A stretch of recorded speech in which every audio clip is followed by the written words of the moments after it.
नमस्कार, अस्सलाम वालेकुम, गुड मॉर्निंग, जय श्री राम। आज हम एक ऐसी मटेरियल की बात करते हैं जो नेचर में उपलब्ध तो है ही, लेकिन इसमें अपार संभावनाएं हैं। मतलब इसमें प्रचुर संभावना है कि ये बहुत सारे क्षेत्र को बहुत आसान बनाया जा सकता है, बहुत उपयोगी बनाया जा सकता है। इस मटेरियल का नाम है ग्राफीन। ग्राफीन जैसे कार्बन के अपरूप होते हैं, कार्बन के एलोट्रोप होते हैं, जैसे कि ग्रेफाइट है या डायमंड है, तो उस तरह का मटेरियल है। लेकिन इसको ग्रेफाइट से एक्सट्रैक्ट किया जाता है, ग्रेफाइट से ही निकाला जाता है। और ग्रेफाइट जैसा कि आप जानते हैं कि जिसका कि हम डेली यूज में डेली यूज होने वाले सामान में उपयोग कर में लाते हैं, जैसे कि पेंसिल की लेड होती है, तो वो उस तरह की चीज़ों को हम इसमें यूज में डेली लाते हैं। और उसी से इस मटेरियल की खोज की गई है, उसी से इस मटेरियल को लेबोरेटरी में बनाया गया है। तो ये जो दो साइंटिस्ट हैं हमारे सामने, एंड्री जिम एंड कोस्त्या नोवोसेलोव, इन्होंने मैनचेस्टर में अपने लेबोरेटरी में इसका प्रयोग किया और इन्होंने दावा किया कि फर्स्ट सिंगल लेयर मटेरियल की सिंगल लेयर मटेरियल जो है ना, ये पहला, और सिंगल लेयर होने की वजह से ये बहुत ही लाइट होता है, यहाँ तक कि एल्युमिनियम से भी लाइट होता है। लेकिन जब स्ट्रांगनेस की बात आती है, जब इसकी मजबूती की बात आती है, तो ये स्टील से 200 गुना ज़्यादा मजबूत मटेरियल है। तो इस चमत्कारिक मटेरियल के लिए जब हम कहते हैं कि इसका सबसे जो हम उपयोग में लाने वाले हैं वो क्या होने वाला है, कौन सी ऐसी चीज़ है जो मानव के लिए उपयोगी हो सकता है, तो इसकी जो पहली प्रॉपर्टी है वो है कि high thermal and electrical conductivity. ये इस मटेरियल से बनने वाली पहला मटेरियल है जिसमें कि थर्मल कंडक्टिविटी के साथ साथ इलेक्ट्रिकल कंडक्टिविटी है। यूजुअली होता ये है कि जो प्लास्टिक से रिलेटेड मटेरियल होता है वो कंडक्टिव नहीं होता, इलेक्ट्रिसिटी उसमें पास नहीं करती है, लेकिन इस मटेरियल की ये सबसे बड़ी गुण है। और इस कैरेक्टर के लिए ये डिफरेंट सेक्टर में बहुत ही ज़्यादा उपयोगी साबित हो सकता है। फर्ज करें कि हमारा मोबाइल फ़ोन है, तो अभी जो एक्रेलिक कवर बनते हैं या उसके ऊपर जो हम लगाते हैं, शीशा जैसे लगाते हैं, जिसमें कि अभी इसकी बात करें कि बहुत ही स्ट्रांग है, स्क्रैच फ्री है, तो उसकी प्राइस बहुत ज़्यादा बढ़ रही है और वजन भी बढ़ रहा है। लेकिन उसको अगर हम रिप्लेस करते हैं ग्रेफीन से, हाँ, ग्रेफीन का सबसे जो इम्पोर्टेंट चीज़ है वो है कि बैटरी, लिथियम बैटरी को ये रिप्लेस कर सकता है। और रिप्लेस करने के बाद इसका वजन भी कम हो जाएगा मोबाइल का, और साथ ही साथ जो इसकी एनर्जी कैरिंग कैपेसिटी है, यानी जो मोबाइल अभी आपका 4 घंटा या 5 घंटा चलता है वो 50 घंटा चलेगा। यानी आपको ऐसा लगेगा कि जो कम यूज करने वाले हैं वो हफ्ते में एक बार यूज करें तो भी, एक बार चार्ज करें तो भी काम चल जाएगा। उसके बाद है कि जो ग्रेफीन, जिससे कि हमने अभी मोबाइल की बैटरी की बात की, उसको हम डिफरेंट जगह पे हम लगा सकते हैं। डिफरेंट जगह पे बैटरी मतलब उस साइज का बना करके डिफरेंट लोकेशन पे उसको हम इस्टेब्लिश कर सकते हैं। तो इससे क्या होना है कि जो उसकी चार्जिंग यानी जो एनर्जी कैपेसिटी है वो 10 गुना बढ़ रहा है। साथ में ये जो चार्जिंग हो रहा है ये उससे बहुत कम टाइम में हो रहा है। तो इसलिए it is only a matter of time before graphene replaces a large part of the lithium battery. इसलिए इस पे सब लोग अभी जितने भी लिथियम बैटरी बनाने वाली कंपनी है, सब लोग इस पे विचार कर रहे हैं कि कैसे हम ग्रेफीन से इसको रिप्लेस करें। अब बैटरी रिप्लेस करने के साथ साथ, जैसे मोबाइल का एक एग्जाम्पल दिया, उसी तरह ड्रोन है कि ड्रोन को हम एक सिटी में एक जगह से दूसरी जगह ले जाने का प्रयास करते हैं, लेकिन ड्रोन में आपको बता दें कि 75% जो उसका वेट है वो सिर्फ लिथियम बैटरी है। अब इस बैटरी को रिप्लेस करने से हम ज़्यादा दूर तक उसको ले जा सकते हैं। ड्रोन की अभी सबसे जो कमजोरी है अभी कि वो ज़्यादा दूर तक नहीं जा सकता, क्योंकि बीच में ही डिस्चार्ज हो जाएगा और वो फिर क्रैश हो सकता है। तो इससे बचने के लिए हम इस बैटरी का उपयोग कर सकते हैं। उसके बाद है कि जो कार की लाइट है या इसकी बोनेट पार्ट है, इस पे भी काम चल रहा है कि इसको हम कैसे रिप्लेस करें कि ताकि इससे वजन इसका कम हो जाए। खास करके कार में अभी जो हाइब्रिड कार बन रही है, जिसमें कि बैटरी और पावर दोनों को कॉम्बिनेशन बनाया जा रहा है, और पावर जो जब हम नई गाड़ी चलती है उस वक्त जो एनर्जी होती है उसको बैटरी में स्टोर करते हैं। तो इसलिए जो अभी वजन है वो कार का बहुत ज़्यादा बढ़ गया है जब हम हाइब्रिड की बात करते हैं। तो उसकी वजन लाइट होने से आपका कंजप्शन, एनर्जी कंजप्शन आपका कम हो जाएगा। उसके बाद है कि हाई रेसिस्टेंस, कि ये रेसिस्टेंस जैसे कि मैंने बताया कि ये स्टील से 200 गुना ज़्यादा मजबूत है। तो अभी आप ये समझें कि इसको किसी तरह से तोड़ा ही नहीं जा सकता, जो अभी हमारा प्रैक्टिस है। लेकिन खास करके ये लाइट होने के साथ साथ ट्रांसपेरेंट बनाया जा सकता है। इसको ट्रांसपेरेंट बनाने से आप इस पे बहुत सारी ऐसी एक्टिविटी कर सकते हैं, जैसे कि अभी हम बताएंगे क्लिंग फिल्म बनाते हैं कि उसको हम कवर करते हैं, उसको हम ग्रेफिन से रिप्लेस कर सकते हैं क्योंकि बहुत ज़्यादा लाइट है।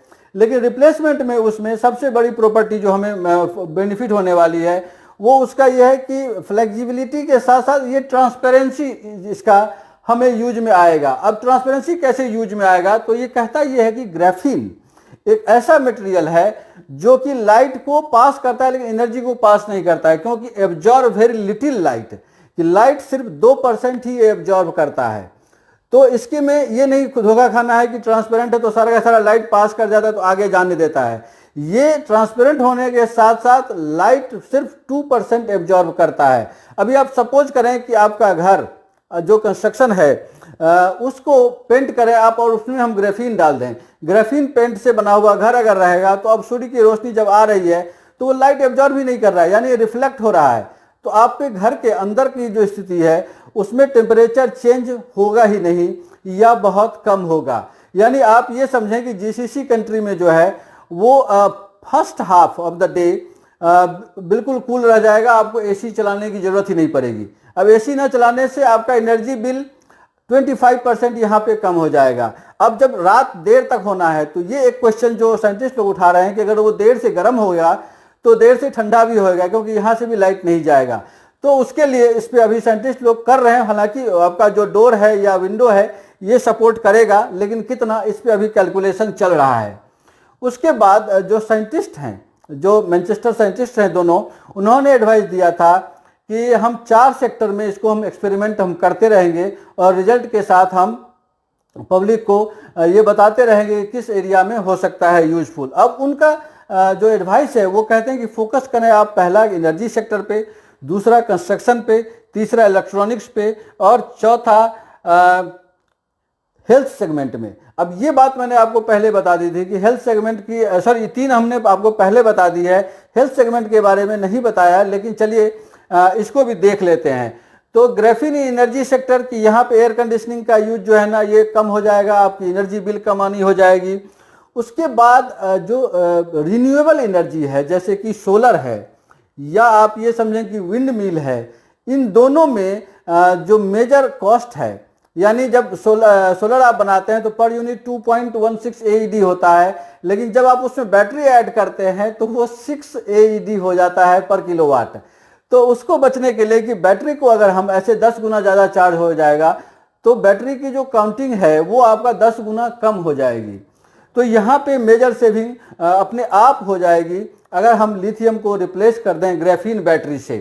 अब कंस्ट्रक्शन में सबसे बड़ी बात यह है कि ये प्लास्टिक के गुण होने के कारण इसमें पानी एब्जॉर्ब नहीं होता, डैम्पनेस नहीं आती। तो इस वजह से यहाँ पे बहुत अच्छी बात यह हो जाएगी कि कोई भी चीज़ आपका खराब हो रहा है, डैम्प ही नहीं हो रहा है तो उसको खराब होने का चांसेस कम हो जाता है। Construction material would be perfect and eco friendly components would be used such as green concrete. अब जो मैंने कहा था कि पेंट में ग्राफीन मिला दें, तो उसकी जगह पे ये कह रहे हैं कि नहीं, जो हम ब्रिक बनाते हैं, जो कंक्रीट बनाते हैं, उसमें अगर हम ग्राफीन मिक्स करें तो फिर क्या सिचुएशन बनती है। तो उस सिचुएशन में आपको मोर सस्टेनेबल एनर्जी सेविंग के लिए मोर सस्टेनेबल हम हो जाएंगे। उसके बाद इलेक्ट्रॉनिक्स में, हाँ इसको हमने पहले चर्चा नहीं किया है, लेकिन इसमें हम आपको ये बता रहे हैं कि हेल्थ सेगमेंट में जहाँ कहीं भी स्ट्रॉन्ग चाहिए या फिर आपको फ्लेक्सिबल चाहिए, दोनों ही जगह पे हम इसको रिप्लेस कर सकते हैं। जैसे कि ग्राफीन की हम बात करें पहले, तो एक ईयरफोन है कि जो आप लगाते हैं ईयरफोन, तो ईयरफोन लगाने वाले से आप देखिएगा कि ईयरफोन एक तो ये मोबाइल वाली है तो उसका वजन ज़्यादा नहीं होता, लेकिन जो लोग डीफ हैं, जो लोग बहरा हैं, वो लोग जब मेडिकल एड से लगाते हैं तो उनके वजन उसका बहुत ज़्यादा होता है और इसलिए वो कंटिन्यू नहीं लगा पाते हैं, तो उसका वेट सबसे कम हो जाएगा। दूसरी ये कह रहे हैं कि जो बोन और मसल्स है, बोन और मसल्स इस वक्त स्टील की रिप्लेस हो रही है। अगर आपका फ्रैक्चर हो जाए तो उसको आप स्टील से रिप्लेस करते हैं, लेकिन अगर वहाँ पे हम ग्राफीन लगा दें तो ग्राफीन लाइट है, फ्लेक्सिबल है, साथ ही साथ स्ट्रॉन्गेस्ट है। तो इससे मेडिकल जो जगत है, मेडिकल जो फील्ड है, इसमें एक नई क्रांति आ सकती है, नई रिनोवेशन, रिवॉल्यूशन आ सकती है। अब जो सबसे इम्पोर्टेंट बात यह है कि हम इतनी बातें कह दें कि इतने इसमें गुण है, इतने इसमें ये है, लेकिन ग्राफीन का कमर्शियल प्रोडक्शन होता है क्या? ग्राफीन मटेरियल 2003 में रिसर्च में किया गया था। 2003 से अभी तक लोग डिफरेंट सेगमेंट में इसको बना रहे हैं, ट्राई कर रहे हैं, लेकिन अभी तक कोई ठोस नहीं हुआ है, कोई कंपनी तैयार नहीं हुआ है कमर्शियली इसको बाजार में उतार सके। हालांकि टेस्ला इस पे बहुत ज़्यादा सीरियस है और उनके 2-3 जर्नल हमने पहले पढ़े हैं जिसमें कि वो बता रहे हैं कि बहुत ही जल्द वो अपनी कार में लिथियम बैटरी की जगह पर में ग्राफीन की बैटरी ला रहे हैं। तो हम अगले एपिसोड में इस टॉपिक पे जो अगला एपिसोड हम बनाएंगे तो उसमें ये चर्चा करेंगे कि क्या वजह है कि ये कमर्शियली अभी तक प्रोड्यूस नहीं हो पाया है, मार्केट में अभी तक आ नहीं पाया है, क्योंकि 20 years is enough time to get into the market, लेकिन फिर भी ये अभी नहीं आया। इसमें क्या दिक्कत आ रही, इस पे हम चर्चा करेंगे। That's all. बहुत बहुत शुक्रिया। देखने के बाद इसको लाइक करें, लाइक करने के साथ साथ ये कमेंट करें कि आप इस मटेरियल के बारे में क्या सोचते हैं।